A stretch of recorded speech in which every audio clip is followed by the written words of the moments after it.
Seiichi Hiragi is at the bottom of his school's social pecking order, but he and his entire school are appended when everyone in the school is transported into another world, gaining unusual skills and facing totally bizarre enemies. Seiichi is confused as ever when he wakes up to a half-naked girl, who starts hugging him and saying that she loves him. He is very disoriented since he was just in another world as a simple high school student. We discover that he was a pretty good and normal guy, but possessed physical features that lent themselves to bullying and rejection. However, that last day in school, he remembers a mysterious voice making an announcement to the school, saying that I am what those in your world would call a god, and you will all be sent to a new world as heroes. He grants them the ability to check their power level and skills, and also tells them to form groups. The other kids make fun of Seiichi, as he is the weakest with level 1 in all his statistics. No one wants to group up with him, so he is left alone and cannot be transported to the new world. So the voice decides to grant him one more special skill, and sends him into this RPG-like fantasy land. Seiichi falls into the jungle, where he must get food and face beasts with great power. He begins to adapt to his environment, and finds these fruits of evolution that will help him to raise his statistics. He digs in but finds them to be quite disgusting. However, a few moments later, he hears a robotic voice say, activating the effects of the fruit of evolution. Nothing happens, so he goes to look for more food and comes across these beasts. He panics a little after noticing they are level 120, and he is only level 1, so he waits a while until they leave. After the beasts go, he rushes out the bush and finds lots of the special fruit, along with other things like an item box and high-grade recovery potions. After improving a little, he sees how with the help of the fruit, his physical condition begins to change, but he is still at level 1. Meanwhile, his classmates were sent directly to the city with all possible comforts. Here we see this group, who are Seiichi's only friends, but from an old school in the past. On the other hand, Seiichi has consumed many healing fruits, life items, and relics. After ranking up a couple of his abilities, a monkey comes out of nowhere and attacks him. He drinks a healing potion, but the monkey is too strong, and just when it looked like it was over for him, a sting cloud comes off of Seiichi and kills the monkey. Loot drops from it, which ends up increasing his skills, and also finds a book containing the following information. Clever monkeys are monsters of great intelligence that live in high-level dungeons. They possess knowledge of herbs, and are capable of both alchemy and creating tools. He doesn't know how he can read the book since he's never seen this kind of writing before, but quickly realizes it was the special skill that the god gave him which allows him to read it.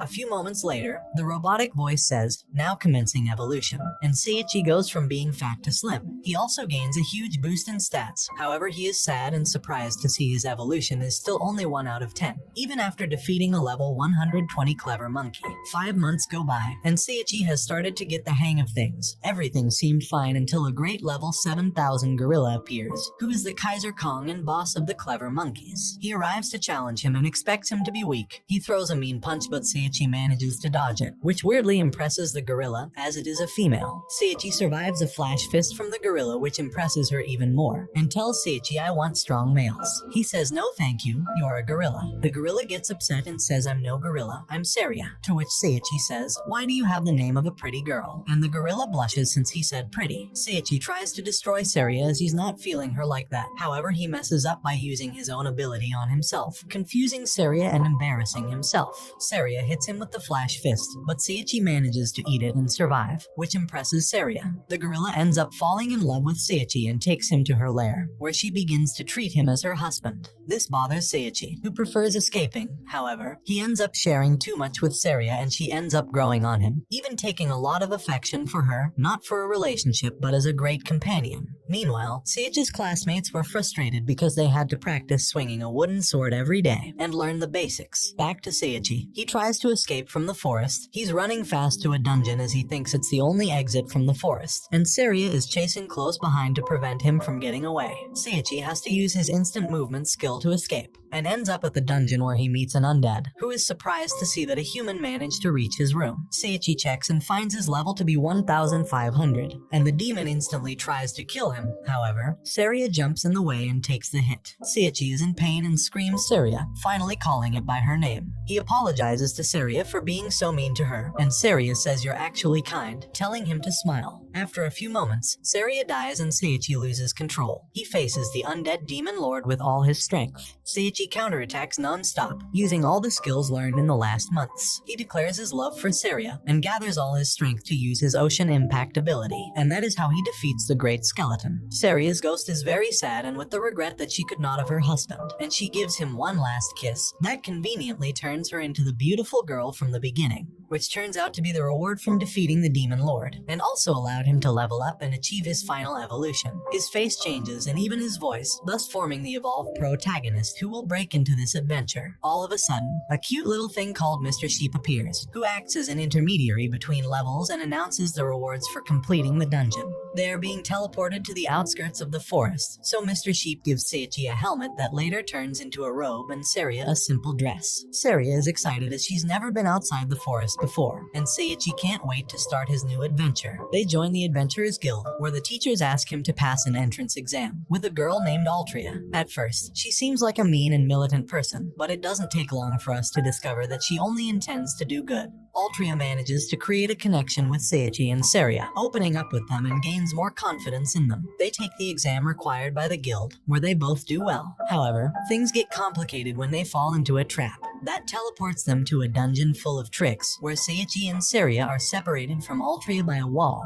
Altria encounters some enemies and dangers on the other side, but manages to hold her own. Meanwhile, Seiichi gets objects and improves his statistics. Altria ends up meeting the Black Dragon God, who is, according to humans, a formidable beast, and whoever runs into him has the worst luck. Altria says, "I'll show you how I earned the name Calamity," and uses all her strength to let out an epic attack on the dragon. However, she seems to be no match for it as he counters her easily, and says to her, "Know your place." The Black Dragon God almost kills Altria, but just before it finishes her off, Seiichi appears and epically saves Altria. But not only that, he faces the legendary Black Dragon. He is a level 5000 beast, and managed to hurt Seiichi several times, but when he gains confidence, he resorts to his techniques and skills learned. So the combat takes a different turn, and the dragon ends up being defeated by the same sword that was used when Seiichi was weaker. Here they claim their rewards, and Seiichi gains tons of power points, leveling up multiple times. They leave the dungeon, where Altria begins to blame herself as her luck is negative 2 million. However, Seiichi tells her that everyone is going to be fine,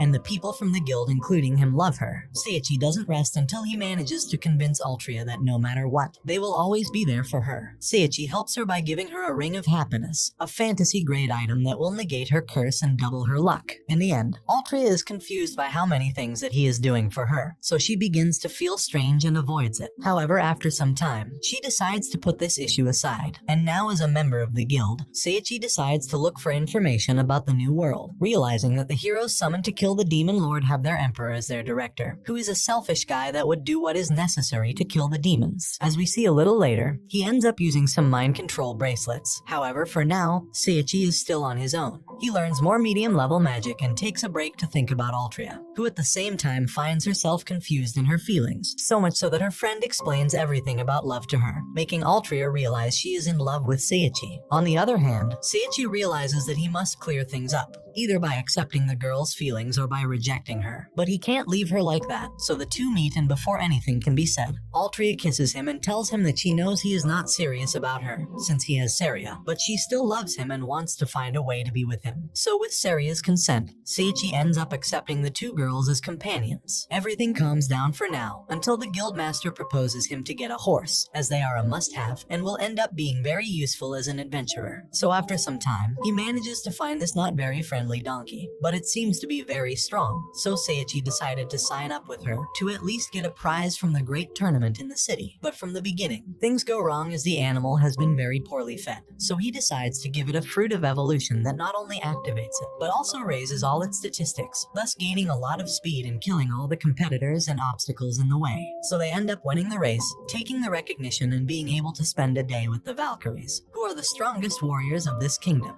After eating the fruit of evolution, the donkey turns into a human girl, who is basically in love with our protagonist, so now he has the record of 3 girls accompanying him. He shares some time with them, until the Valkyries come take him away to the king's castle, where he can see how skillful the Valkyries are and his skills can be tested. The one who stands out the most is Louise, who is the most powerful as she ends up challenging 6 at one time. Seiichi thinks he has no chance, but we already know that the statistics are not an accurate measurement of his power, so not only does he manage to dodge all the attacks perfectly, he also manages to disarm her, thus earning the respect of the girl, as he is the first one who did something like that to her. So with help of an infiltrator, the demons send an assassin to the kingdom to attack the king. The girl ends up being captured by the same six, but the crime is already done and the king is seriously hurt. Seiichi uses his knowledge and manages to invert the curse bestowed upon the king, leaving him practically unharmed, becoming an ally of the kingdom. Meanwhile, Seiichi's classmates are being treated more and more as slaves by the emperor, who only wants to send them to die against the devil. We discover that the emperor took the little assassin from an ancient race, that they themselves led to extinction, leaving only the little one that they would train to serve the evil old man.